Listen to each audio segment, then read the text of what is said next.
في الفيديو ده هنكلمكم ازاي تشوفوا عداد المشتركين على قناتكم اليوتيوب بسهولة بطريقة سهلة ومن غير اي تفكير. ويلا بينا نخش على الشرح. اول حاجة هنجي على جوجل، تمام، وهنجي على خانة البحث هنا هنكتب ايه؟ تسجيل دخول يوتيوب. تمام، بعد كده هيظهر معانا بالواجهة دي، هندوس على الخيار الاول ده، تمام، وهننتظر لحد ما يحمل معانا.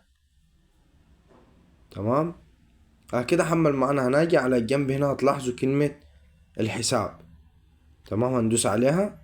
بعد كده هنكبر شوية هنلاقي كلمة حالة القناة مميزاتها، هندوس عليها. تمام، وهننتظر ينقل لنا على الصفحة بتاعت الكبيرة بتاعت الكمبيوتر. تمام، ننتظر التحميل.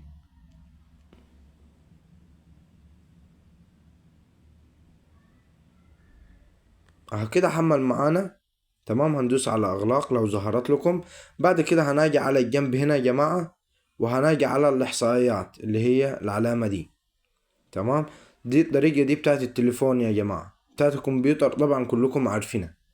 بعد كده هناجي على كلمة، هتلاحظوا هنا كلمة الاطلاع على عدد المشتركين، على عداد المشتركين، هندوس عليها كده وهنكبرها كده. هتلاقوا لوحديها ظهر معانا عداد المشتركين. انا دلوقتي لو في اي حد اشترك العداد هيبدأ يتحرك لوحده، يبدأ يزود مشتركين. ده في اخر 28 يوم. مثلا لو جينا على 7 ايام هتلاحظوا ان هنا في فرق، بيجي 95 و97، بعد كده 99، بعد كده 101. لو جينا مثلا في اخر 90 يوم، تمام، هتلاحظوا بصوا المشتركين كان كام؟ 33، بعد كده 56، بعد كده 79، بعد كده 102. تمام، زي ما انتوا شايفين هيبدأ يعد معاكم بسهولة. لو جينا هنا في آخر 7 أيام هيظهر لك كل حاجة. وكده هنكون عرفناكم ازاي تجيبوا عداد اليوتيوب، وبإذن الله الفيديو يعجبكم. يا ريت ما تنسوش الاشتراك في القناة وتفعيل الجرس عشان يوصلكم كل جديد. مع السلامة حبايب قلبي، سلام.